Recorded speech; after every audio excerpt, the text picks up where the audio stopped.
அனைவருக்கும் வணக்கம். மற்றும் ஒரு மக்கள் சேவையோடு இணைந்திருக்கின்றோம். மேம்பட்ட சமூகத்திற்கான தேடலாக மக்கள் சேவை இந்த வாரமும் உங்களுக்கு காத்திரமான ஒரு கலந்துரையாடலை, காத்திரமான ஒரு விழிப்புணர்வை ஏற்படுத்தக்கூடிய பல விடயங்களை கொண்ட ஒரு நேர்காணலை வழங்க தயாராக இருக்கின்றது.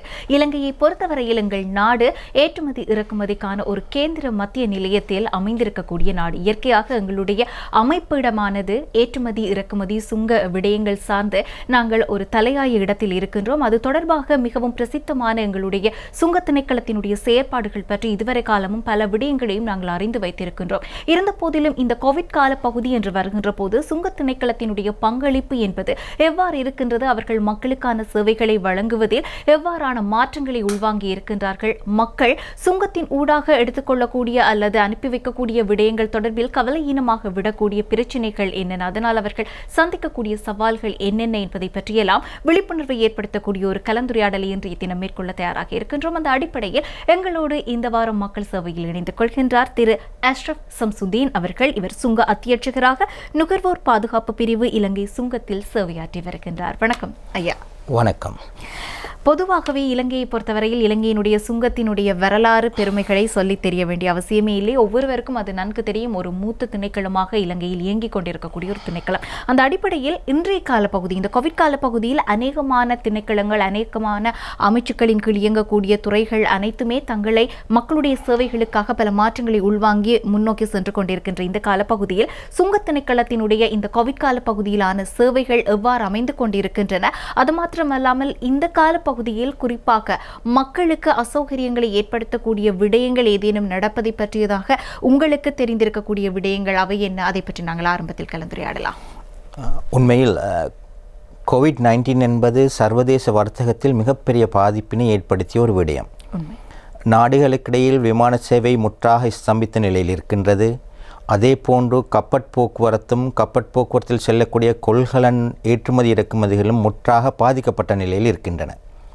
இந்த நிலையில் இதற்கு மேலதிகமாக மிகப்பெரிய அச்சுறுத்தலாக இருப்பது பொருட்களை இறக்குமதி ஏற்றுமதி வர்த்தகத்தின் போது அவற்றினை பரிசோதனை செய்வது, அதற்கான ஆவணங்களை சமர்ப்பிப்பது, சுங்கத் திணைக்களத்துக்கு சமூகம் அளிப்பது, இது போன்ற விடயங்களும் ஏனைய நிறுவனங்களில் அவர்கள் பெற வேண்டிய அனுமதியினையும் நேரடியாக சென்று பெற்றுக்கொள்ள முடியாத ஒரு நிலைமை வர்த்தகர்களுக்கும் இருக்கின்றது.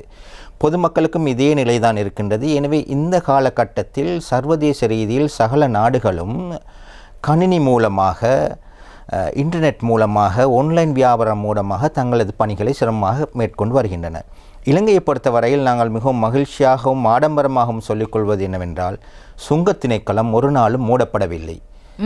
சகல செயற்பாடுகளும் கோவிட் நாள் தொடங்கிய தினம் முதல் இன்று வரை ஏற்றுமதி இறக்குமதிகள் தடைபடாமல் உரிய நேரத்தில் மக்களுக்கு செய்ய வேண்டிய சேவைகளும் வர்த்தகர்களுக்கு செய்ய வேண்டிய சேவைகளும், முக்கியமாக அந்நிய செலாவினை அதிகமாக இலங்கைக்குள் கொண்டு வரக்கூடிய ஏற்றுமதி வர்த்தகத்திற்கு உதவி அளிப்பதனூடாக, அதனை துரிதப்படுத்துவதனூடாக வருமானத்தை நாங்கள் ஈட்டிக் கொடுத்திருக்கின்றோம்.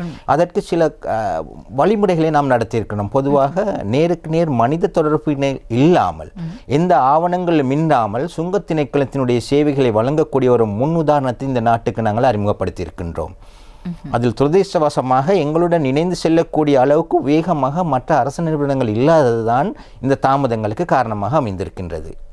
ஆகவே இந்த காலப்பகுதியில் மக்களுக்கு எவ்வாறான அசௌகரியங்கள் ஏற்படுவதாக நீங்கள் நினைக்கின்றீர்கள்? மக்களுடைய அந்த செயற்பாடுகள், இப்போது இருக்கக்கூடிய சமூக நிலைகள், அங்காங்கே ஸ்தம்பித்திருக்கக்கூடிய இந்த முடக்க நிலைகளில் ஆன்லைன் வர்த்தகம் என்பதைத்தான் அனைவரும் நாங்கள் எதிர்பார்த்து காத்திருக்கின்றோம். இந்த ஆன்லைன் வர்த்தகம் என்பது மேலோங்கி இருக்கக்கூடிய இந்த சந்தர்ப்பத்தை எவ்வாறு மக்களுக்கு தவறாக பயன்படுத்தக்கூடிய தரப்பினர் அதை தங்களுக்கு சாதகமாக பயன்படுத்திக் கொள்கின்றார்கள், அதிலிருந்து மக்கள் எவ்வாறு விழிப்புணர்வை பெற வேண்டும், அது பற்றி உங்களுடைய கருத்து என்ன? மிகவும் காலத்திற்கு பொருத்தமான கேள்வி நீங்கள் கேட்டது. இதனை பார்க்கின்ற போது இப்போது சர்வதேச வர்த்தகத்திலே ஆன்லைன் ட்ரேடிங் என்று சொல்லக்கூடியது முன்னுதாரணப்படுத்துகின்றது. இதற்கு அவர்கள் சொல்ல பிஸ்னஸ் மாடல் என்று சொல்வார்கள், வியாபார முறைமை. இந்த வியாபார முறைமை இன்று மாறி இருக்கின்றது.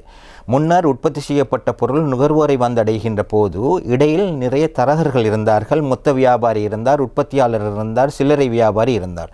இன்று இந்த நிலைமை மாறி உற்பத்தி செய்யப்பட்ட பொருளை நேரடியாக நுகர்வோர் கொள்வனவு செய்யக்கூடிய முறைமை இருக்கின்றது. ஒரு நுகர்வோர் இன்னொரு நுகர்வோருக்கு தங்களது பொருட்களை விற்பனை செய்யக்கூடிய நிலைமை இருக்கின்றது.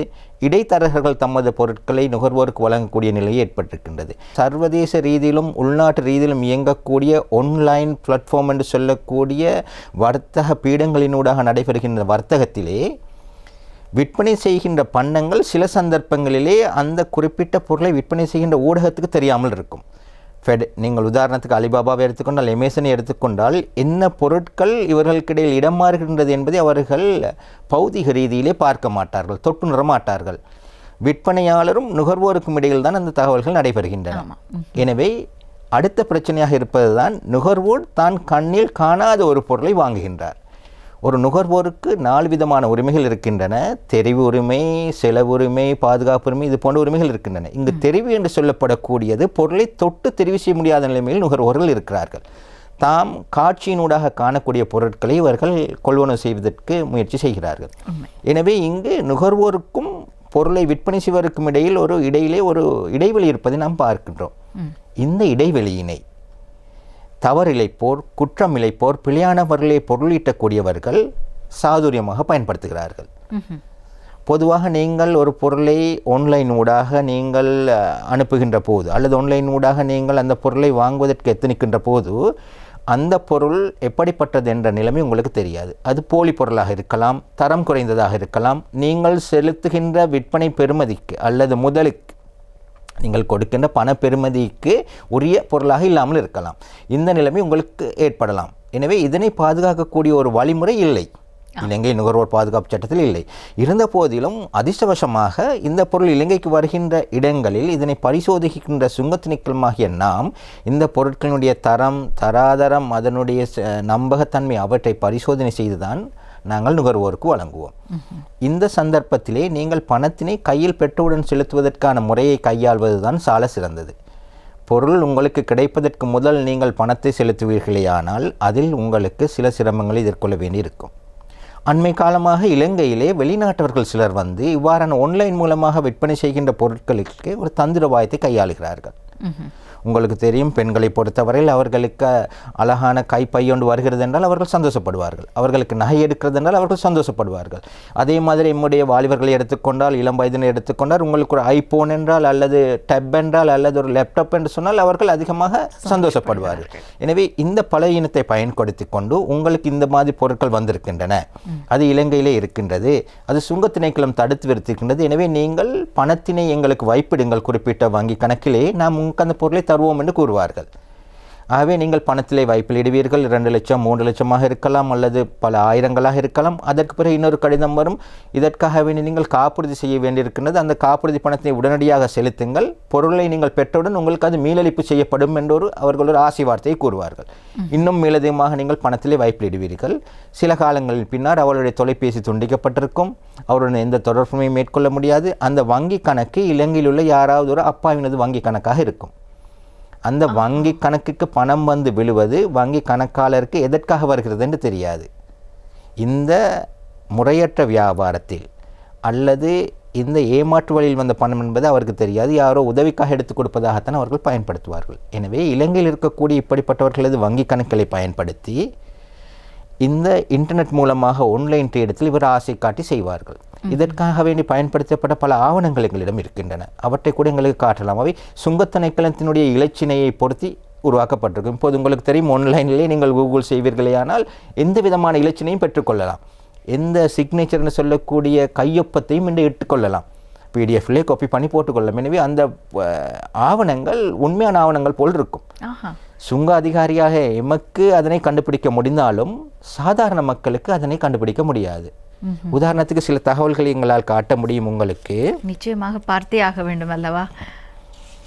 பொதுவாக உங்களுக்கு இவ்வாறான ஆவணங்கள் இருக்கின்றன. இந்த ஆவணத்தை பொறுத்தவரையிலே நீங்கள் எடுத்துக்கொள்வீர்களேயானால் இந்த ஆவணம் சுங்க திணைக்கள இந்த விற்பனை தொடர்பாக சர்வதேச வர்த்தகத்திலே உள்ள இந்த கிரிப்டோ மொபைல் நிறுவனமானது உங்களுக்கு செல்லுலர் போன்களை விற்பதற்காக வேண்டி அனுப்பியிருக்கின்ற ஆவணம். இது உங்களுக்கு தபால் மூலமாக கிடைக்கக்கூடியதாக இருக்கும். ஆகவே இதில் லீகல் டாக்குமெண்ட் என்று போட்டிருக்கிறார்கள், சட்ட ரீதியான ஆவணம் என்று. ஆனால் இது சட்ட ரீதியான ஆவணம் அல்ல. இங்குள்ள கையொப்பங்கள் அனைத்தும் நீங்கள் பார்ப்பீர்களேயானால் அனைத்துமே ஸ்கேன் செய்யப்பட்டவை, உண்மையான கையொப்பங்கள் அல்ல. இந்த ஆவணம் உங்களுக்கு கிடைக்கும். இதற்கு பின்னால் இவர்கள் உங்களிடத்திலே இன்னொரு கடிதத்தை அனுப்புவார்கள், அது காப்புறுதி ஆவணம். இந்த காப்புறுதி ஆவணம் இந்த குறிப்பிட்ட பொருட்களுக்காக வேண்டி 2 லட்சம் ரூபாய் இந்த கையடக்க தொலைபேசிகள் ஆப்பிள் போன்களுக்காக வேண்டி உங்களிடமிருந்து வினவப்படுகின்ற பணம் இன்னும் மேலதிகமாக 2 லட்சம் ரூபாய் நீங்கள் வைப்பிட வேண்டும் என்று கூறப்பட்டிருக்கின்றது. இதிலே இங்கு குறிப்பிடப்பட்டிருப்பது என்னவென்றால், நீங்கள் இந்த பொருளை பெற்றவுடன் இந்த 2 லட்சம் ரூபாய் உங்களுக்கு மீளளிப்பு செய்யப்படும் என்று காப்புறுதி நிறுவனத்திலே கூறியிருக்கின்றார்கள். எனவே இந்த ஆவணங்களை உங்களுக்கு அனுப்புவதனூடாக இவர்கள் அடுத்து இன்னொரு ஆவணத்தை அனுப்புவார்கள். குறிப்பிட்ட பொருள் சுங்க திணைக்களத்திலே வைக்கப்பட்டிருக்கிறது என்று. இது சுங்கத்தினுடைய இலச்சினை இருக்கிறது, நீங்கள் பார்க்கலாம். சுங்க திணைக்களத்தின் பெயர் இருக்கிறது. ஆனால் சுங்க திணைக்களத்தை நாங்கள் ஸ்ரீலங்கா கஸ்டம்ஸ் டிபார்ட்மெண்ட் என்று தான் கூறுவோம், சர்வீஸ் என்று கூற மாட்டோம். அப்போ இது சுங்க திணைக்களத்தில் வைக்கக்கூடிய பொருட்களுக்கு நாங்கள் இது போன்ற ஒரு கடிதம் கொடுக்கவே மாட்டோம் எக்காரணம் கொண்டும். சுங்க திணைக்களம் இது போன்ற ஒரு A4 என்ற வெண்ணிற படிவத்தில் எந்த ஆவணங்களும் கொடுக்காது. அரசாங்கத்தினால் அச்சடிக்கப்பட்ட சாதாரண ஒரு தாள்களினால் தான் அது கொடுக்கப்படும். அது 4 பிரதிகளை கொண்டிருக்கும். அப்படிப்பட்ட பிரதி தவிர வேறு எந்த பிரதியிலும் நாங்கள் பொருட்களை எங்களிடத்தில் வைத்திருக்க மாட்டோம். எனவே இது போன்ற குற்றச் செயல்பாடுகள் நடைபெறுகின்றன மக்களை ஏமாற்றுவதின் ஊடாக. ஆகவே சுங்க திணைக்களத்தில் பொருள் இருக்கின்றது என்பதை நம்பிக்கொண்டு பொருள் எனக்கு கிடைத்துவிடும், நான் இந்த தொகையை வைப்பிலிட்டால் என்று நாங்கள் பணத்தை செலுத்துகின்றோம். ஆனால் அவ்வாறான எந்த பொருளும் சுங்க திணைக்களத்திடம் இருக்க போவதில்லை. ஆகவே அவ்வாறான ஏமாற்றங்களுக்கு ஆன்லைன் வர்த்தகம் மூலம் நாங்கள் ஒவ்வொருவரும், இந்த நிகழ்ச்சியை பார்த்துக் கொண்டிருக்கின்ற ஒவ்வொருவரும் இடம் கொடுக்கக்கூடாது. எந்த ஒரு வர்த்தக நிலையும் மாறுகின்ற போது அதை தங்களுக்கு சாதகமாக பயன்படுத்திக் கொள்ளக்கூடியவர்கள் இருக்கத்தான் செய்வார்கள்.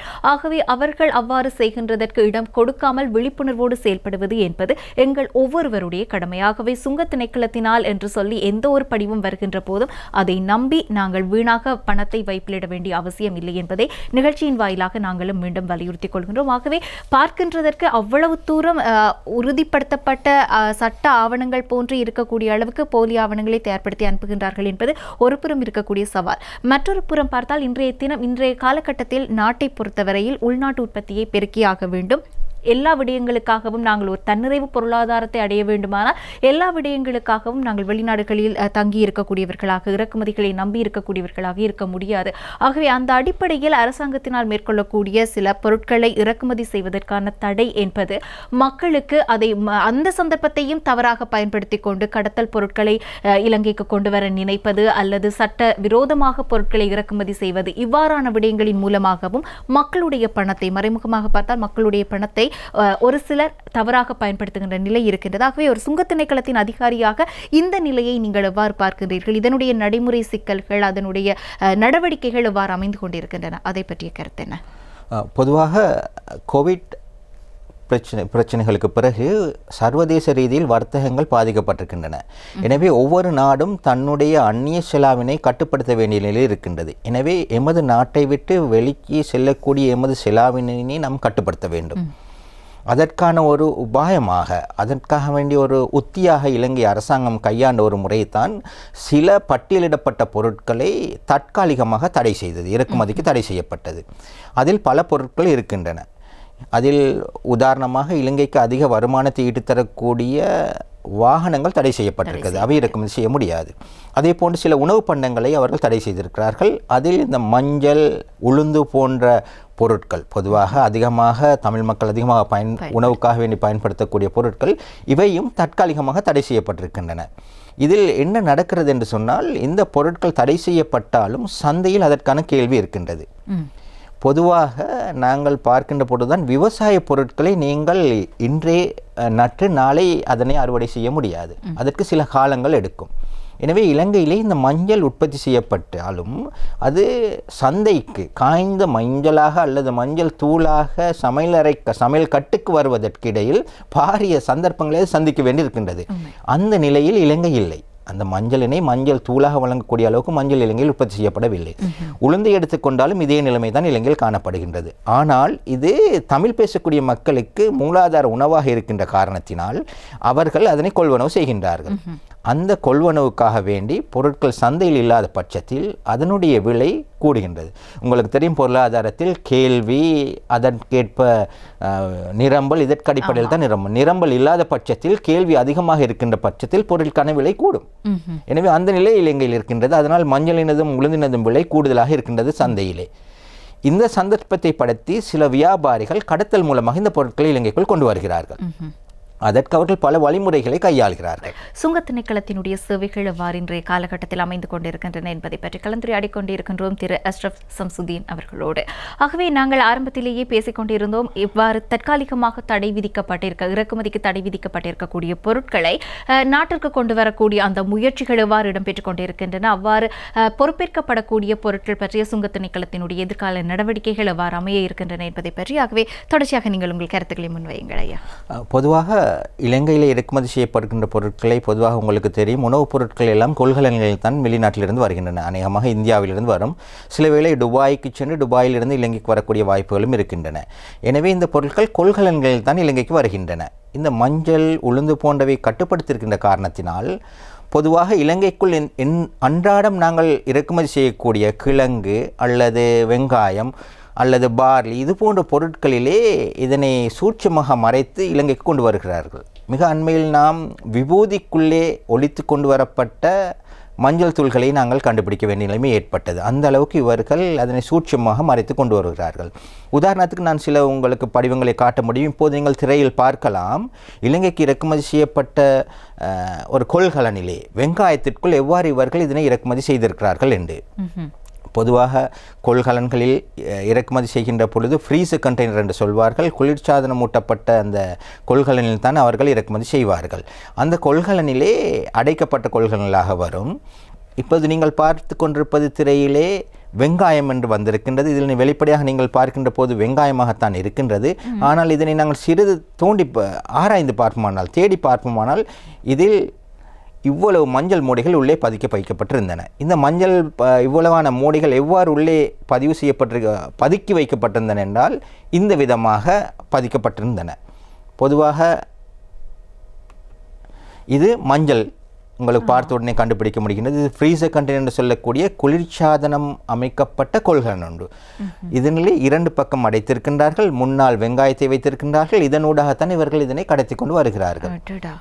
இதே போன்று உங்களுக்கு தெரியும், இன்னும் கோதுமைக்குள் இவர்கள் மஞ்சளை மறைத்து வைத்து கொண்டு வந்தார்கள்.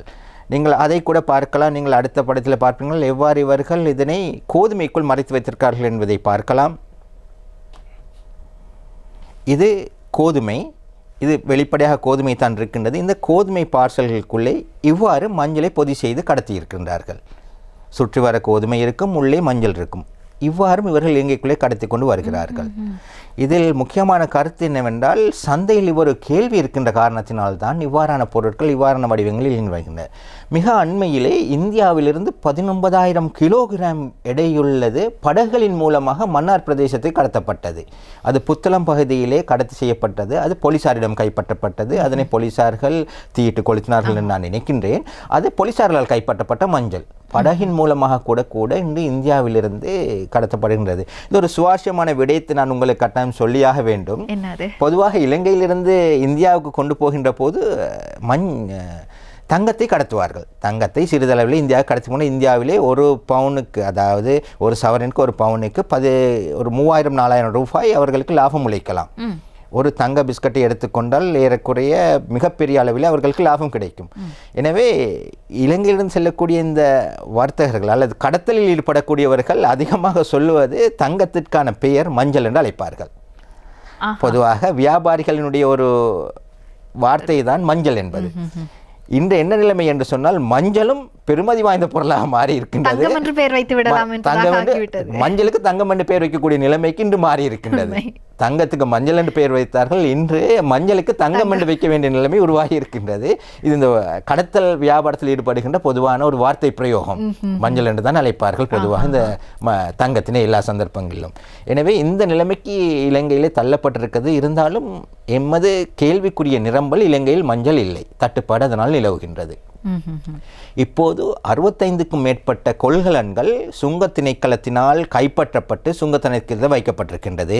நாம் அரசாங்கத்துக்கு அறிவித்திருக்கின்றோம். அரசாங்கம் ஒரு சாதகமான முடிவை அறிவிக்கின்ற பட்சத்தில் அதனை பொதுமக்களுக்கு கிடைக்கக்கூடிய சந்தர்ப்பங்கள் ஏற்படுத்தலாம். அது பூர்ணமாக அரசனினுடைய கொள்கையிலே இருக்கின்றது. கொள்கை எவ்வாறு அமையுமோ அதற்கேற்பத்தான் அந்த மஞ்சளினை எங்களுக்கு பயன்படுத்த முடியும். ஆகவே ஒரு அரசாங்கம் எடுக்கக்கூடிய கொள்கைகள் நடவடிக்கைகள் என்பதை மக்களுக்கு சரியாக புரிந்து கொள்ளக்கூடிய அந்த தன்மை இருக்கின்ற பட்சத்தில் என்ன காரணத்திற்காக நாங்கள் அந்த தன்னிறைவு என்பதை தேடி நாங்கள் எவ்வளவு தூரம் சுய புத்தியோடு செயல்பட வேண்டும் என்ற அவசியத்தை புரிந்து கொள்ளக்கூடியதாக இருக்கும். ஆகவே உள்நாட்டில் உற்பத்தியை மேம்படுத்துவது என்பதுதான் அதனுடைய நோக்கம். ஆகவே உள்நாட்டில் உற்பத்தியை மேம்படுத்த வேண்டுமானால் ஒவ்வொரு தனிநபரும் அதற்கான முயற்சிகளில் இறங்க வேண்டும். அவ்வாறு இறங்குகின்ற போது இவ்வாறான கடத்தல்களுக்கு சந்தர்ப்பம் கூட நாங்கள் வழங்க முடியாத அவசியம் அற்ற ஒரு நிலை எங்களுக்கு எதிர்காலத்தில் ஏற்படக்கூடும். ஆகவே சுங்க திணைக்களத்தினுடைய சேவைகளில் மற்றும் ஒரு முக்கியமான விடயம் நான் நினைக்கின்றேன், பொதுமக்களுக்கு பிரச்சனைகள் அல்லது பொதுமக்கள் தங்களை அறியாமல் கூட பிரச்சனைகளில் சிக்கக்கூடிய சந்தர்ப்பங்களாக இந்த பொதியிடல் சேவைகளில் மாட்டிக்கொள்கின்றார்கள். பொதியிடல் என்றால் அதாவது இந்த கூரியர் சர்வீஸ் என்று வருகின்ற போது எவ்வாறான விடயங்களை நாங்கள் அவற்றின் மூலமாக அனுப்பி வைக்க முடியும் பிற நாடுகளுக்கு அல்லது பிறருக்கு எவ்வாறான பொருட்களை நாங்கள் பெற்றுக்கொள்ள முடியும் என்பதற்கு சில வரையறைகள் இருக்கின்றன. ஆனால் அந்த வரையறைகள், சட்ட விதிகள், அதற்கான நடவடிக்கைகள் அவை என்ன என்பதை தெரியாமல் பொதுமக்கள் பல சிக்கல்களில் மாட்டிக்கொள்கின்ற ஒரு நிலை இருக்கின்றது. ஆகவே ஒரு சுங்க அதிகாரியாக இதை பற்றியதான பல சம்பவங்களை அன்றாடம் நீங்கள் பார்த்து கொண்டிருப்பவராக அது பற்றி உங்களுடைய கருத்து என்ன ஐயா? பொதுவாக உங்களுக்கு தெரியும், இலங்கையிலே மிக நீண்ட காலமாக யுத்த நிலைமை இருந்தது. இதன் காரணமாக அநேகமான எமது உறவுகள் புலம்பெயர்ந்து இருக்கின்றார்கள். புலம்பெயர்ந்திருக்கக்கூடிய அந்த உறவுகளினுடைய போக முடியாதவர்கள் இலங்கையிலே வாழ்கின்றார்கள். எனவே இலங்கையில் வாழக்கூடியவர்களது வருமான நிலையும் வெளிநாட்டில் வாழக்கூடிய இந்த மக்களினுடைய வருமான நிலையும் வித்தியாசமானது. அவர்கள் அதிகம் அங்கு வருமானத்திலே இருக்கின்றார்கள். அவர்கள் இலங்கையில் வாழக்கூடிய மக்களுக்கு பெறுமதியான பொருட்களை அனுப்புகின்றார்கள். அவர்கள் நாணய தாள்களை அனுப்பலாம், அல்லது தங்கத்தை அனுப்பலாம், அல்லது பெறுமதி கூடிய பொருட்களை செல்லுல கையடக்க தொலைபேசியாக இருக்கலாம், அல்லது மணி கடனியாக இருக்கலாம், இவற்றினையும் அனுப்பலாம். ஆனால் விரை தூதர் சேவையிலே, கூரியர் சர்வீஸ் என்று நாம் அழைப்போம், இந்த விரை தூதர் சேவையிலே சில பொருட்களை அனுப்ப முடியாது. அதாவது பெறுமதியான உலோகங்கள், தங்கம், வெள்ளி போன்றவை அனுப்ப முடியாது. அதன் போல சில அனுமதிகள் பெற வேண்டிய பொருட்கள், பொதுவாக கையெடுக்க தொலைபேசிக்கு அனுமதி பெற வேண்டும். அதுபோன்று நீங்கள் பாவிக்கக்கூடிய மருந்து பொருட்களுக்கு நீங்கள் அனுமதி பெற வேண்டும். அதுபோன்று நீங்கள் பாவிக்கக்கூடிய சில பொருட்கள் இருக்கின்றன, அவைகள் தொலைத்தொடர்பு சாதனங்களுடன் சம்பந்தப்பட்டால் அவற்றுக்கு அனுமதி இருக்க வேண்டும். இவ்வாறான பொருட்களை எந்த காரணம் கொண்டும் நீங்கள் ஒருவருக்கும் இன்னொருவருக்கும் இடையில் பரிமாற்றம் செய்ய முடியாது. இவற்றுக்கு நீங்கள் முன் அனுமதி பெற வேண்டும். அதன் இறக்குமதி ஊடாக மட்டும்தான் செய்ய முடியும். நீங்கள் இந்த பொதியிடல் சேவை மூலம் அல்லது விரை தூதர் சேவை மூலம் இப்பொருட்களை அனுப்புகின்ற பட்சத்தில் சுங்க திணைக்களத்தினால் இப்பொருட்கள் பறிமுதல் செய்யப்படும். பொதுவாக அது தங்கமாக இருக்கலாம், அல்லது வெளிநாட்டு டொலர்களாக இருக்கலாம், பவுன்ஸாக இருக்கலாம், கனடியன் டாலராக இருக்கலாம். இவை உடனடியாக பறிமுதல் செய்யப்படும். இவை விரை தூதர் சேவையிலேயே அனுமதிக்கப்படாத பொருட்கள். அதுபோன்றுதான் உணவுப் பொருட்கள், பதனிடப்படாத உணவுப் பொருட்கள், தாவர வகைகள், அது மட்டுமில்லை தொல்பொருள், பெறுமதி வாய்ந்த பொருட்கள், இவற்றை கூட நீங்கள் அனுப்ப முடியாது. பொதுவாக நீங்கள் இலங்கையில் வாழக்கூடிய வீட்டிலே, நீங்கள் யாழ்ப்பாணத்திலோ கிளிநொச்சியிலோ அல்லது முல்லைத்தீவிலோ வாழக்கூடிய காலத்தில் உங்கள் வீட்டிலே ஒரு மானுடைய கொம்பு இருந்திருக்கலாம். அந்த மான் கொம்பு உங்களுடைய வீட்டார் எல்லோரும் புலம்பெயர்ந்த பிறகு நீங்கள் கனடாவிற்கு அந்த மான் கொம்பை அனுப்ப வேண்டும் என்று நீங்கள் பொதி செய்து அனுப்ப முடியாது. அது மிருகங்களினுடைய உறுப்பாக இருக்கிறதுனால அது அனுமதி தடுக்கப்பட்டிருக்கும். உங்களது வீடுகளிலே நீண்ட காலமாக யானை தந்தத்தை ஏதாவது ஒரு உலோகப் பொருளாக நீங்கள் பயன்படுத்தியிருக்கலாம், அல்லது அழகு சாதன பொருட்களாக பயன்படுத்தியிருக்கலாம். இதனை நீங்கள் அனுப்ப முடியாது. இது போலவே நீங்கள் வெளிநாட்டில் உள்ளவராக இருக்கலாம், உங்களது சகோதரர்களுக்கு நீங்கள் உங்களுடைய கையெடுக்க தொலைபேசிகளை அனுப்புவராக இருக்கலாம். நீங்கள் உங்களுடைய மாமா கொன்றோ, மருமகனுக்கு கொன்றோ, அத்தை கொண்டு, தம்பி கொண்டு, மச்சானுக்கு என்று சொல்லி 6 தொலைபேசிகளை உங்களுடைய பொதியிலே போட்டு இலங்கைக்கு அனுப்ப முடியாது. காரணம், நீங்கள் தொலைத்தொடர்பு அதிகார சபையின் ஊடாக அனுமதி பெற வேண்டும். தொலைத்தொடர்புகள் ஒழுங்குபடுத்தல் ஆணை திணைக்களத்திலே நீங்கள் முன் அனுமதி பெற வேண்டும். அந்த கையடக்க தொலைபேசிகளில் கொண்டு வர, அப்படி இல்லாத பட்சத்தில் நீங்கள் இலங்கையில் கொண்டு வந்த பிறகு அதில் நீங்களுடைய சிம் கார்டை போடுவீர்களானால் அது தடை செய்யப்படும், பயன்படுத்த முடியாது. எனவே மிகவும் கவனமாக இருங்கள். நீங்கள் கையடக்க தொலைபேசிகளை அனுப்புவதானால் அதை கட்டாயம் இலங்கையிலே தொலைத்தொடர்பு ஆணையத்திலே பதிவு செய்ய வேண்டும். விலை மதிப்பற்ற பொருட்கள், பொதுவாக தங்கம் அல்லது தாள் நாணயங்களை எந்த காரணம் கொண்டும் விரை தூதர் சேவையிலே அனுப்பாதீர்கள். பதப்படுத்தப்படாத உணவுப் பொருட்களை நீங்கள் எந்த காரணம் கொண்டும் அந்த விரை தூதர் சேவையின் மூலமாக அனுப்பாதீர்கள். பெறுமதியான பொருட்களையும் அந்த சேவைகள் மூலமாக அனுப்பாதீர்கள். அதற்கான பொறுப்பினை யாரும் ஏற்றுக்கொள்ள மாட்டார்கள். இது தவிர சாதாரணமாக உங்களுடைய உணவுப் பொருட்களாக இருக்கலாம், உடைகளாக இருக்கலாம், இவற்றை நீங்கள் அனுப்ப முடியும். அதற்கு எந்த விதமான தடையும் இல்லை. எல்லா சந்தர்ப்பங்களிலும் அந்த பொருட்களை யார் பெறுகிறாரோ அவரே குற்றவாளியாக சட்டத்தின் கண் நிரூபிக்கப்படுவார் என்பதை கவனத்தில் கொள்ளுங்கள். நீங்கள் தெரிந்திருக்கலாம், தெரியாமல் இருக்கலாம், உங்கள் பெயருக்கு அனுப்பப்படுகின்ற பொருட்களுக்கான சகல பொறுப்பும் உங்களை சார்ந்தது. எனவே நீங்கள் தான் அதற்காக வேண்டி வகை சொல்ல வேண்டும், நீங்கள் தான் அதற்காக வேண்டி தண்டனை பெற வேண்டும், நீங்கள் தான் தண்டப்பணம் செலுத்த வேண்டும். சில சந்தர்ப்பங்களில் துரதிர்ஷ்டவசமாக சிறை தண்டனைக்கும் நீங்கள் உள்ளாகலாம். இதில் முக்கியமான விடயம் நான் கூற வேண்டும், இந்த சந்தர்ப்பத்திலே மத்திய கிழக்கு நாடுகளுக்கு நீங்கள் பொருட்களை அனுப்புகின்ற போது எந்த காரணம் கொண்டும் இந்த கசகசா என்று சொல்லக்கூடிய வெள்ளை கசகசாவை அனுப்பாதீர்கள். அது பொப்பி ஷீட் என்று சொல்லப்பட்டு மத்திய கிழக்கு நாடுகளே தடை செய்யப்பட்ட பொருள். ஆனால் இலங்கையிலே நாம் அதனை உணவுக்காக வேண்டி பயன்படுத்துகிறோம். ஆனால் மத்திய கிழக்கு நாடுகளில் தடை செய்யப்பட்ட பொருள். எந்த காரணம் கொண்டும் அதனை அனுப்பாதீர்கள், அனுப்புவர் பிரச்சனைக்கு உட்படுத்தப்படுவார். அதுபோலவே உங்களுக்கு தெரியாதவர் தருகிற எந்த பொருட்களையும் எந்த சந்தர்ப்பம் கொண்டும் நீங்கள் விரை தூதர் சேவையிலோ அல்லது நீங்கள் காவிக்கொண்டோ செல்ல வேண்டாம். உண்மைதான். நாங்கள் எங்களுடைய அன்புக்குரியவர்கள் என்பதற்காக பல பொருட்களை இங்கிருந்து அனுப்பி வைக்கின்றோம். அவர்களுடைய மருத்துவ தேவைகள் என்பதாக இருக்கட்டும், அல்லது எங்களுடைய உணவு பழக்க வழக்கங்கள் என்ற அடிப்படையில் அனுப்பி வைப்பதற்கான வாய்ப்புகள் இருக்கின்றன. அதே போன்று எங்களுக்கு யார் என்று தெரியாதவர்கள் பொருட்களை அனுப்பி வைக்கின்ற போது அதன் மூலமாக ஏற்படக்கூடிய ஒரு ஆர்வத்தின் வெளிப்பாடாக கூட நாங்கள் அவ்வாறான பொருட்களை சொந்தம் கொண்டாட விளைகின்ற சந்தர்ப்பங்களும் இருக்கின்றன. ஆகவே உங்களுக்கு சரியான தகவல்கள் கிடைக்கின்ற போது மாத்திரம் அவ்வாறான பொருட்களுக்கு உரிமை கோருங்கள். அதே நேரம் மற்றவர்களுக்கு அனுப்பி வைக்கக்கூடிய பொருட்கள் சரியான பொருட்கள் தானா, நான் அனுப்பி வைக்கின்ற நாடு எது, அந்த நாட்டினுடைய சட்ட விதிகள் என்ன என்பதையும் ஒரு முறை பரிசீலித்துக் கொள்ளுங்கள் என்பதையும் கூறிக்கொள்கின்றோம். அடுத்ததாக சுங்கத் திணைக்களத்தினுடைய சேவைகள் என்று வருகின்ற போது அநேகமாக நாங்கள் செய்திகளில் பார்க்கக்கூடிய ஒரு மிக முக்கியமான விடயம் போதைப்பொருள் வர்த்தகம் என்பது. ஆகவே இந்த போதைப்பொருள் வர்த்தகத்தை முடிந்த அளவுக்கு கட்டுப்படுத்துகின்ற பங்களிப்பை சுங்கத் திணைக்களம் மேற்கொண்டு கொண்டுதான் இருக்கின்றார்கள். அவர்களின் மூலமாக அந்த சுங்கத்தினுடைய அந்த பரிசோதனைகளின் போது பல போதைப்பொருள் வர்த்தக நடவடிக்கைகள் கட்டுப்படுத்தப்படுவதையும் மட்டுப்படுத்தப்படுவதையும் பார்த்து கொண்டிருக்கின்றோம். ஆகவே இந்த போதைப்பொருள் வர்த்தகம் என்பது எவ்வளவு தூரம் இந்த ஏற்றுமதி இறக்குமதிக்கு நடுவில் ஒரு சுமூக செயற்பாட்டிற்கு நடுவில் சவாலாக இருக்கின்றது என்பதை பற்றி உங்களுடைய கருத்து என்ன? பொதுவாக நீங்கள் அறிந்திருப்பீர்கள், இந்த போதைப் பொருட்கள் என்பது இலங்கையில் வாழக்கூடிய இளம் சமுதாயத்தினை இலக்காக கொண்டு இலங்கைக்குள்ளே கொண்டு வரப்படுகின்ற ஒன்று. அதனுடைய வடிவங்கள் பலவாக இருக்கின்றன. நீங்கள் ஹீரோயினாக இருக்கலாம், அல்லது கொக்கைனாக இருக்கலாம், அல்லது இது தவிர மெத்தம்பிட்டமின் என்று சொல்லக்கூடிய ஒரு வகை போதைப் பொருள் இருக்கின்றது. இவற்றினை நீங்கள் வெள்ளை துகள்களாகத்தான் அதனை கொண்டு வருவார்கள். ஆனால் அவற்றினை இன்னொரு வடிவமாக பொதுவாக குளிசை வடிவிலே அவர்கள் தயாரித்திருப்பார்கள். அந்த குளிசைகளை கூட இவர்கள் இந்த விரை தூதர் சேவை மூலமாகத்தான் அனுப்புவார்கள். பொதுவாக உங்களுக்கு தெரியும், இலங்கையை பொறுத்தவரையிலே சிலருடைய கலாச்சார மரபுகளுக்கு படி அவர்கள் இரவு விடுதிகளுக்கு செல்வார்கள். பல மணித்தியாலங்கள் அவர்கள் நடனத்தில் ஈடுபட வேண்டியிருக்கும். இரவிலே 10 மணி அளவில் அவர்கள் ஆரம்பித்தார்கள் அந்த நடனத்தை. அந்த நிகழ்ச்சி தொடர்ந்து செல்லும் விடிய காலை 2-3 மணி வரை காட்டும் அவர்கள் நடனம் ஆடிக்கொண்டே தான் இருப்பார்கள். இவர்களுடைய அந்த சக்தியினை கட்டுப்படுத்துவதற்காக வேண்டி அல்லது உந்து சக்தியாக பயன்படுத்துவதற்கு இவ்வாறான குளிசைகளை பாவிப்பார்கள். எக்டசி, எம்டி இது போன்ற குளிசைகளை இவர்கள் பாவிப்பார்கள். இந்த மெத்தமிட்டபின் இந்த குளிசைகள் விரை தூதர் சேவை ஊடாகத்தான் இலங்கைக்குள்ளே கொண்டு வரப்படுகின்றன. இவர்கள் பொதி செய்து கொண்டு வருகிறார்கள். சாதாரண சின்ன வில்லைகளாக இருக்கும். இலங்கையிலேயே சந்தை பெறுமதி 3000, 4000, 5000, 10,000 வரை செல்லக்கலாம் ஒரு குளிசை. இந்த பொருட்களை இவர்கள் இலங்கைக்குள்ளே கொண்டு வந்து இதை மக்களுக்கு வழங்குகிறார்கள். எனவே இதனை இவர்கள் சூட்சமான முறையிலே பல பொதிகளிலே பதுக்கி வைத்து கொண்டு வருகிறார்கள். விரை தூதர் சேவை மூலமாக கொண்டு வர முடியும் அவர்களுக்கு. அடுத்தது இன்னும் ஒருவரது பொதியிலே அவருக்கு தெரியாமல் சூட்சமான முறையிலே உள்ளே வைத்து கொண்டு வர முடியும். சில விளையாட்டுப் பொருட்களுக்குள்ளே வைத்து கொண்டு வர முடியும், தொலைபேசிக்குள்ளே வைத்து கொண்டு வர முடியும். அதுபோலே மடிக்கணினி மூலமாக கொண்டு வந்திருக்கிறார்கள் இலங்கைக்குள்ளே. அடுத்தது நீங்கள் தெரியும், உங்களுக்கு அந்த பொதுவாக அவர்கள் அனுப்பிக்கொண்ட உணவுப் பொதி வெளியிலே உணவுப் பொதியாக பொதியிடப்பட்டிருக்கும், ஆனால் உள்ளே இருப்பது போதைப் பொருளாக இருக்கும். இப்படியான சந்தர்ப்பங்களில் கூட அவர்கள் இலங்கைக்குள்ளே பொருட்களை கொண்டு வந்து கொண்டிருக்கிறார்கள்.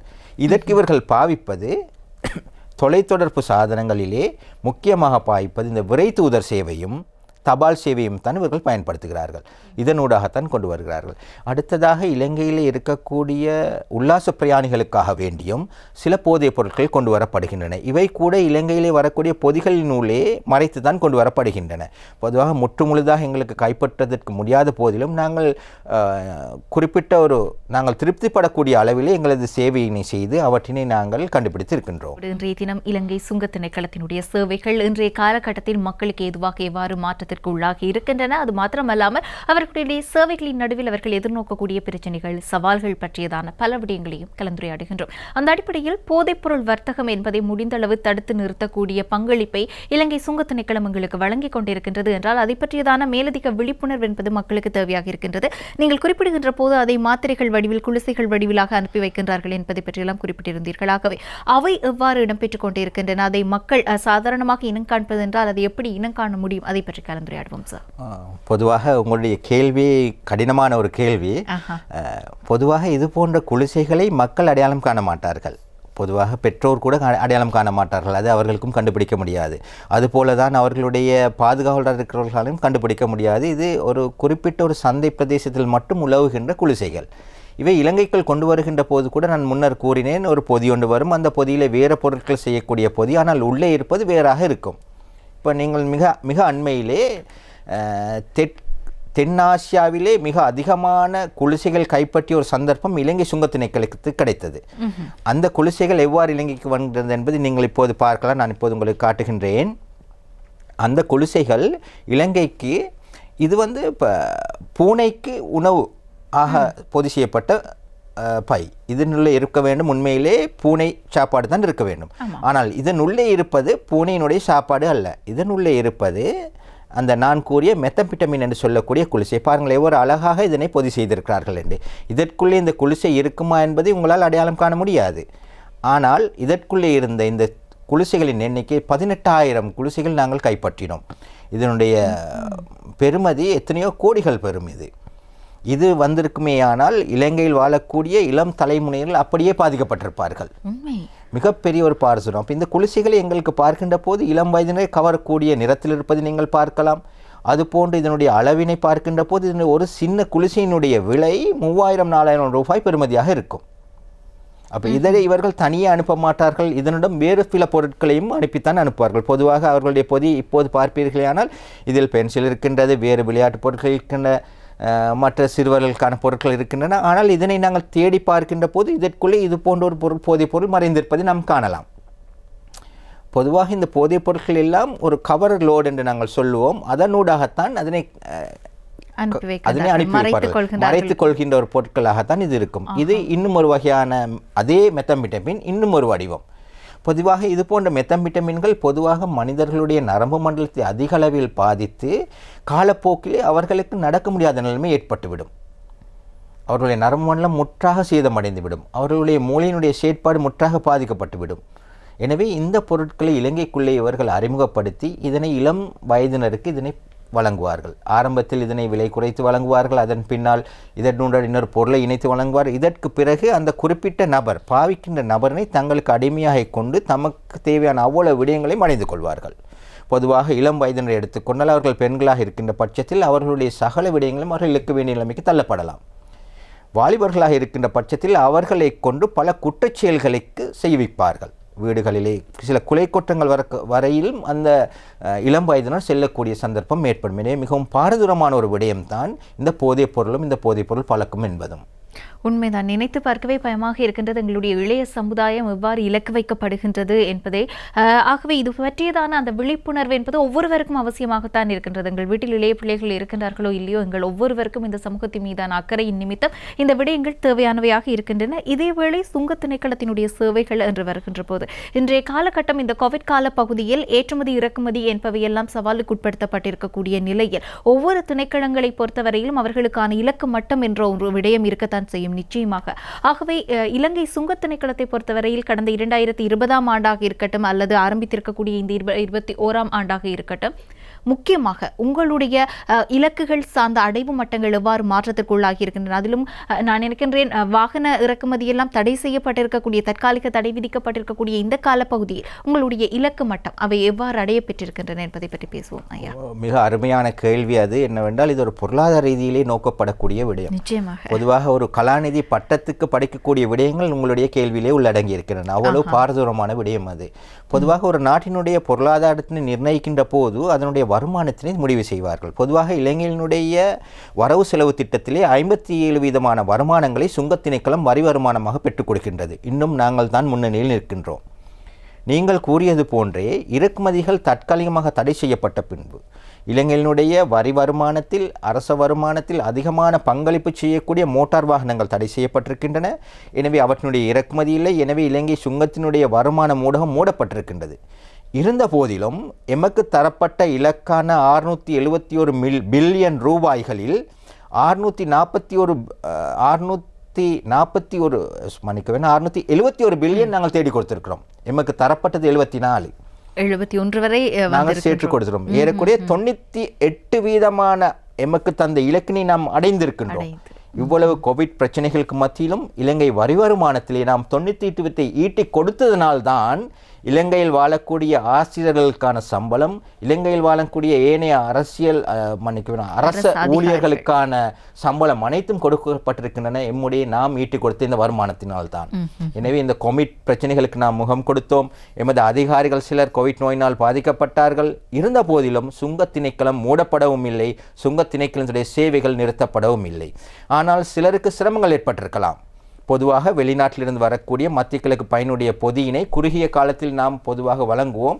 ஆனால் எல்லோரையும் எங்களுக்கு உள்ளே அழைத்து வழங்க முடியாத நிலை ஏற்பட்டது. ஒரு நாளைக்கு நாங்கள் 100 பேர்களுடைய பொதிகளை நாங்கள் வழங்குவோமானால் கோவிட் காலத்திலே நாங்கள் 30 பேரை மட்டும்தான் எடுத்தோம். காரணம் அவர்களுடைய உயிரும் அவர்களுடைய ஆரோக்கியம் எங்களுக்கு அவர்களது பொருளை விடவும் முக்கியமானதாக இருக்கின்ற காரணத்தினால்.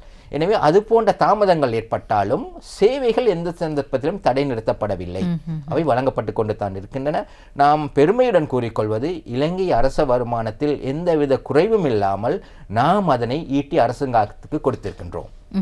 அதேவேளை இந்த காலகட்டத்தில் சுங்க திணைக்களத்திற்கென்று சில சவால்கள் இருந்திருக்கும். நிச்சயமாக நீங்கள் சில சவால்களுக்கு முகம் கொடுத்து கொண்டுதான் உங்களுடைய இந்த சேவைகளை வழங்க வேண்டிய நிலை இருந்திருக்கும். ஆகவே அவ்வாறான சவால்கள் என்றால் நீங்கள் இவற்றை குறிப்பிடுவீர்கள்?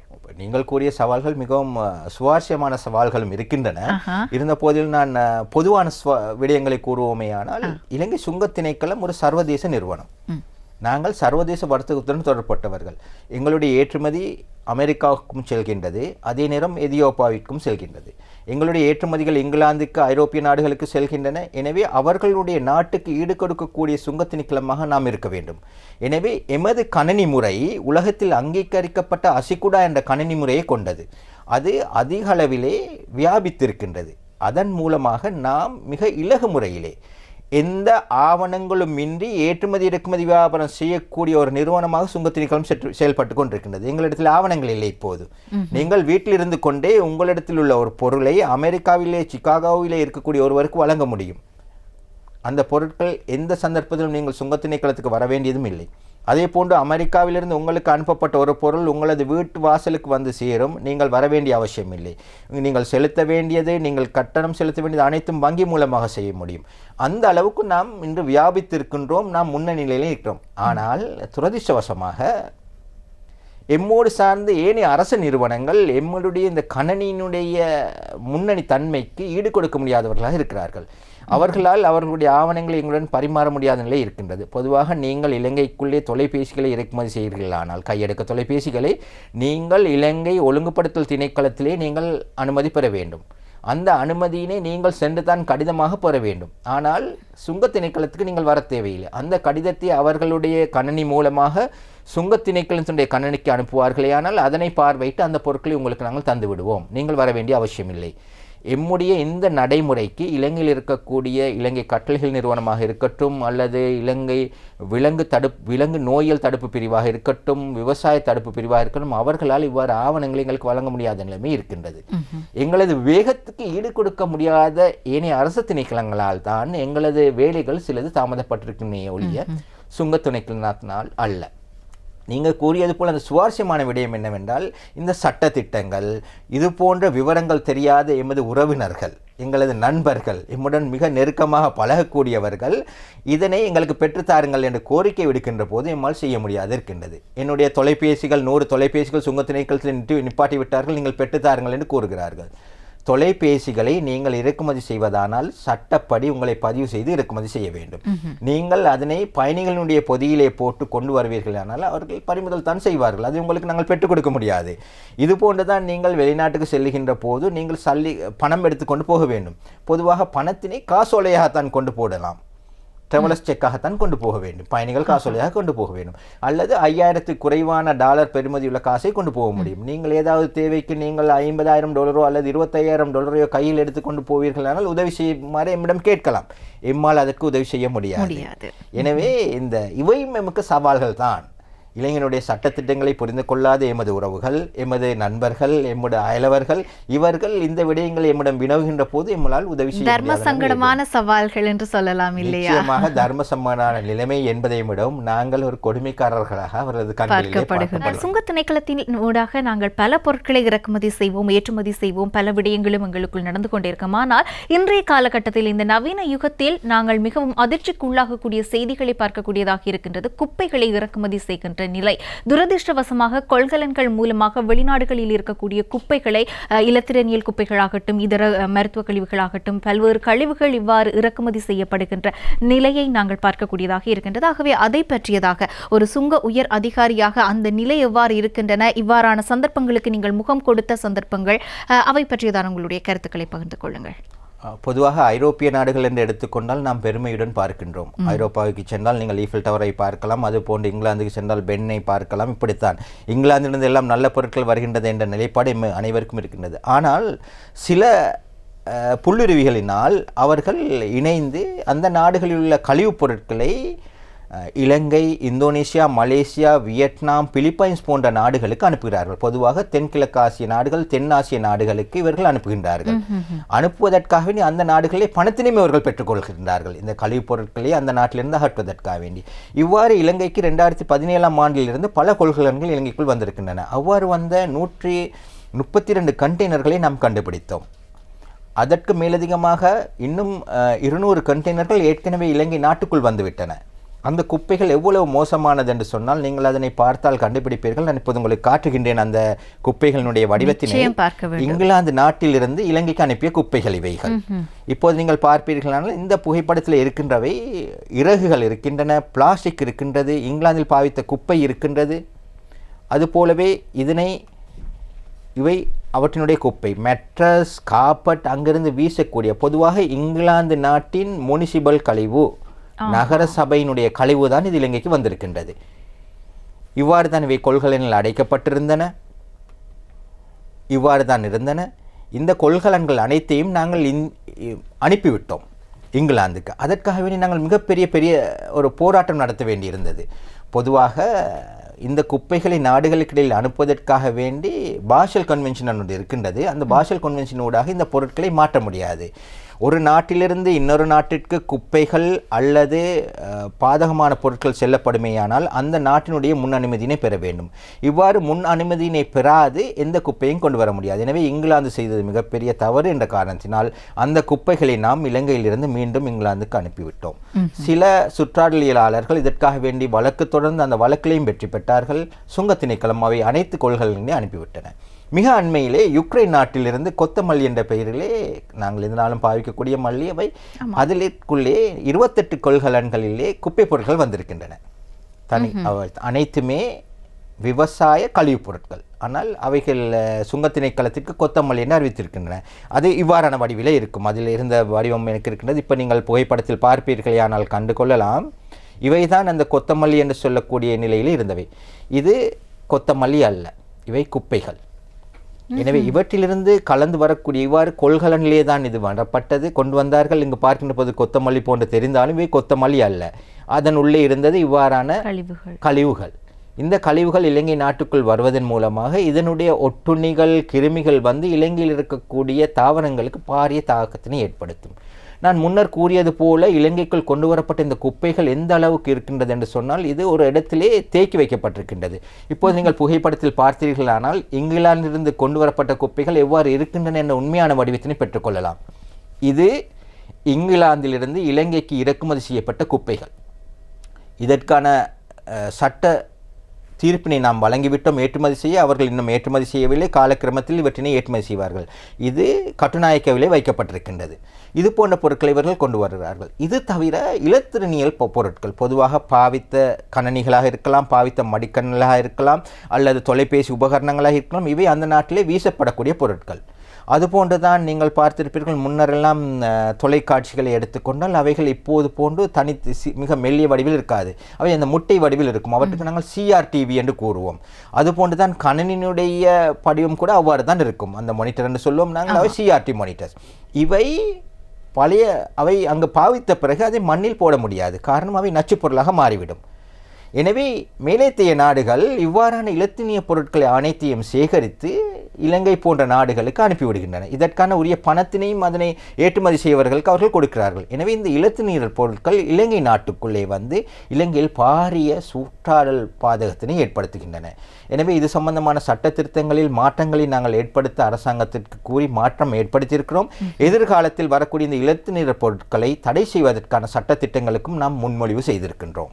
சிறப்பு. இதேவேளை யூஸ்ட் கம்ப்யூட்டர்ஸ் என்று அழைப்பார்கள் அல்லவா இவ்வாறான பொருட்கள்? ஏனென்றால் இந்த குப்பைகளை எல்லாம் அனுப்பி வைக்கின்றார்கள் என்றால் ஏதோ ஒரு போர்வையில், அதை கொத்தமல்லி என்றோ ஏதோ ஒரு போர்வையில் அவர்கள் அனுப்பி வைக்கின்ற போது பெற்றுக்கொள்வதற்கு ஒரு தரப்பினர் இங்கு இருக்கத்தானே வேண்டும். ஆகவே இந்த யூஸ்ட் கம்ப்யூட்டர்ஸ் போன்ற பொருட்களாக இருக்கட்டும் அல்லது இலத்திரனியல் கழிவுகளாக இருக்கட்டும், இவ்வாறான போர்வையில் வரக்கூடிய இதர கழிவுகளாக இருக்கட்டும், இவை தொடர்பான நடவடிமுறைகள் என்ன? அது அந்த பெற்றுக்கொள்ளக்கூடியவர்களாக இருப்பவர்களுக்கு எதிரான அந்த சட்ட நடவடிக்கைகள், அவை பற்றியதான உங்களுடைய கருத்துக்கள் என்ன?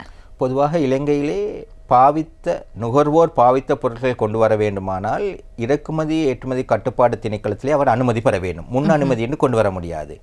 ஆனால் துரதிர்ஷ்டவசமாக அவ்வாறு கொண்டு வந்த ஒருவருக்கு முன் அனுமதி கொண்டு வராவிட்டால் பொருள் பறிமுதல் செய்து மீண்டும் அந்த நாட்டுக்கே அனுப்பப்படுமே ஒழிய அவருக்கு தண்டனை வழங்குவதற்கு சட்டத்திலே இடமில்லை. எனவே நாம் அவற்றை மீளும் அவருடைய செலவிலேயே ஏற்றுமதி செய்வோம். இந்த இலத்தினர் பொருட்கள் இலங்கைக்கு கொண்டு வருவதானால் முன் அனுமதி பெற வேண்டும். அது மட்டுமின்றி அந்த நாட்டிலிருந்து இந்த நாட்டுக்கு கொண்டு வருவதற்கு நான் முதலில் கூறியது போல பாஷல் கன்வென்ஷன் என்று சொல்லக்கூடிய இதில் trans boundary movement of hazardous waste என்று சொல்வார்கள். அதாவது தீங்கு விளைவிக்கக்கூடிய கழிவுப் பொருட்கள் நாடுகளுக்குள்ளே பரிமாற்றம் சம்பந்தமாக ஒழுங்கு செய்யப்பட்டிருக்கக்கூடிய ஒரு சட்டவாக்கம். எனவே அந்த ஒப்பந்தத்தின்படி இலங்கைக்குள் வர முதல் இலங்கை நாட்டினுடைய அனுமதியினை அவர்கள் பெற வேண்டும். இலங்கையின் முன் அனுமதியினை பெறாது இவ்வாறான இலத்தினியல் கழிவுப் பொருட்களோ ஏனைய கழிவுப் பொருட்களோ இலங்கைக்குள் கொண்டு வர முடியாது. அப்படி வரும் பட்சத்தில் இறக்குமதியாளர் அப்பொருட்களை மீண்டும் அனுப்ப வேண்டும். நீங்கள் கூறியதில் முக்கியமான விடயம் என்னவென்றால் இவர்கள் அதனை இவ்வாறு சுங்கத் திணைக்களத்திற்கோ அல்லது அரசாங்கத்திற்கோ இவ்வாறு அறிவித்து கொண்டு வருவதில்லை. தொலைக்காட்சி பாவித்த பொருள் என்று கொண்டு வருவார்கள். அதனை பார்த்த பிறகுதான் எங்களுக்கு தெரியும் அது பாவித்த பொருளும் மட்டுமல்லாமல் பாவனைக்கு உதவாத பொருளும் என்பது. எனவே அந்த பாவித்த பொருளும் பாவனைக்கு உதவாத பொருளும் என்பதை அவர்கள் மிக தந்திரபாயமாக கையாண்டு பாவித்த பொருள் என்ற போரணிகளை கொண்டாடுறார்கள். நாம் குறிப்பிட்ட திணைக்களங்களுடன் தொடர்பு கொண்டு பாவித்த பொருட்கள் இலங்கைக்கு கொண்டு வருவதை இப்போது தடை செய்வதற்கு கூறியிருக்கின்றோம். எனவே கூடிய விரைவில் இவை தடை செய்யப்படும். இப்போதும் கட்டுப்படுத்தப்பட்டிருக்கின்றது. ஆகவே இன்றைய தினம் நாங்கள் மக்கள் சேவையூடாக மிக முக்கியமான ஒரு விடயத்தை பேசி இருக்கின்றோம் என்றுதான் நினைக்கின்றேன். இலங்கையினுடைய சுங்க திணைக்களம் என்பது சர்வதேச அளவிலும் உள்நாட்டு அளவிலும் எங்களுக்கான வர்த்தக செயற்பாடுகளுக்கு ஒரு மிக முக்கிய பாலமாக உறுதுணையாக இருக்கக்கூடிய ஒரு திணைக்களம். அந்த திணைக்களத்தினுடைய செயற்பாடுகள் எவ்வாறு இருக்கின்றன என்பதை புரிந்து கொள்வதனூடாக எங்களுடைய நாட்டில் ஏற்படக்கூடிய உள்நாட்டு வெளிநாட்டு வர்த்தக சேவைகள் என்பவை எவ்வாறு இருக்கின்றன என்ற தெளிவையும் எங்களால் பெற்றுக்கொள்ளக்கூடியதாக இருக்கின்றது. இது மாத்திரமல்லாமல் ஒரு பொருளை நாங்கள் ஏற்றுமதி இறக்குமதி செய்வதானால் சாதாரண ஒரு நுகர்வோராக நாங்கள் கடைபிடிக்க வேண்டிய விடயங்கள் என்னென்ன, அவற்றுக்கு பின்னால் இருக்கக்கூடிய தீங்கு விளைவிக்கக்கூடிய பகைமையை ஏற்படுத்தக்கூடிய விடயங்கள் என்னென்ன, இது போன்ற பல விடயங்களையும் இன்றைய தினம் மக்கள் சேவையூடாக கலந்துரையாடக்கூடிய வாய்ப்பு இருந்ததாகவே இன்றைய தினம் மக்கள் சேவைக்காக எங்களோடு இணைந்து கொண்டிருந்தார் திரு அஷ்ரப் சம்சுதீன் அவர்கள். இவர் சுங்க அத்தியட்சகராக நுகர்வோர் பாதுகாப்பு பிரிவின் இலங்கை சுங்கத்தில் சேவையாற்றி வருகின்றார். ஆகவே எங்களோடு இணைந்து கொண்டு பல நல்ல தகவல்கள், அதுவும் புகைப்பட ஆதாரங்கள் என்றெல்லாம் நடைவழி முறைகளில் சுங்க திணைக்களம் எதிர்கொள்ளக்கூடிய பிரச்சனைகள் எவ்வாறு இருக்கின்றன என்பதை பற்றியெல்லாம் ஒரு தெளிவான கலந்துரையாடலை எங்களோடு மேற்கொண்டிருந்தார். ஆகவே நிகழ்ச்சி குழுமம் சார்பாக அவருக்கு நன்றிகளை தெரிவித்தாக வேண்டும். நன்றி ஐயா. பொதுவாக இலங்கையில் தமிழ் பேசும் சமூகத்திற்கு அரசாங்கத்தினுடைய தகவல்கள் சென்றடைவது குறைவு. எனவே இந்த மக்கள் சேவை நிகழ்ச்சியினூடாக அதிகமான தகவல்கள் பொதுமக்களுக்கு சென்றடைகின்றன. எனவே உங்களது இந்த சேவை இன்னும் பரவ வேண்டும். அது மட்டுமின்றி இதனுடைய வடிவங்களை நீங்கள் பல வடிவங்களில் மக்களுக்கு வழங்கல். எங்களுக்கு வாய்ப்பளித்த தயாரிப்பாளர் மற்றும் தொகுப்பாளர் மற்றும் ITN வசந்தம் தொலைக்காட்சி அனைவருக்கும் சுங்க திணைக்களத்தின் சார்பாக எனது மனமார்ந்த நன்றிகள். நன்றி ஐயா. நிச்சயமாக மக்கள் சேவை நிகழ்ச்சியானது மேம்பட்ட சமூகத்திற்கான தேடலாக ஒவ்வொரு வாரமும் இலங்கையினுடைய பல்வேறு அரசு திணைக்களங்களை சார்ந்த அதிகாரிகளை அழைத்து வந்து பல விடயங்களையும் மக்களுக்காக வழங்கிக் கொண்டிருக்கக்கூடிய ஒரு நிகழ்ச்சியாக இருக்கின்றது. ஆகவே இதே போன்று அடுத்த வாரமும் ஒரு அரசு திணைக்களம் அல்லது அரசு அதிகாரிகளை அழைத்து வந்து அவர்களுடைய சேவைகள் பற்றியதான விழிப்புணர்வையும் உங்களுக்கு வழங்க நாங்கள் தயாராக இருக்கின்றோம். இத்தோடு இந்த மக்கள் சேவை நிகழ்ச்சியை நிறைவு செய்து நானும் விடைபெற தயாராக இருக்கின்றேன். தயாரிப்பாளர், உதவி கலைஞர்கள், தொழில்நுட்ப பணியாளர்கள் அனைவருக்கும் நன்றி கூறி நானும் உங்களிடமிருந்து விடைபெறுகின்றேன். நன்றி, வணக்கம்.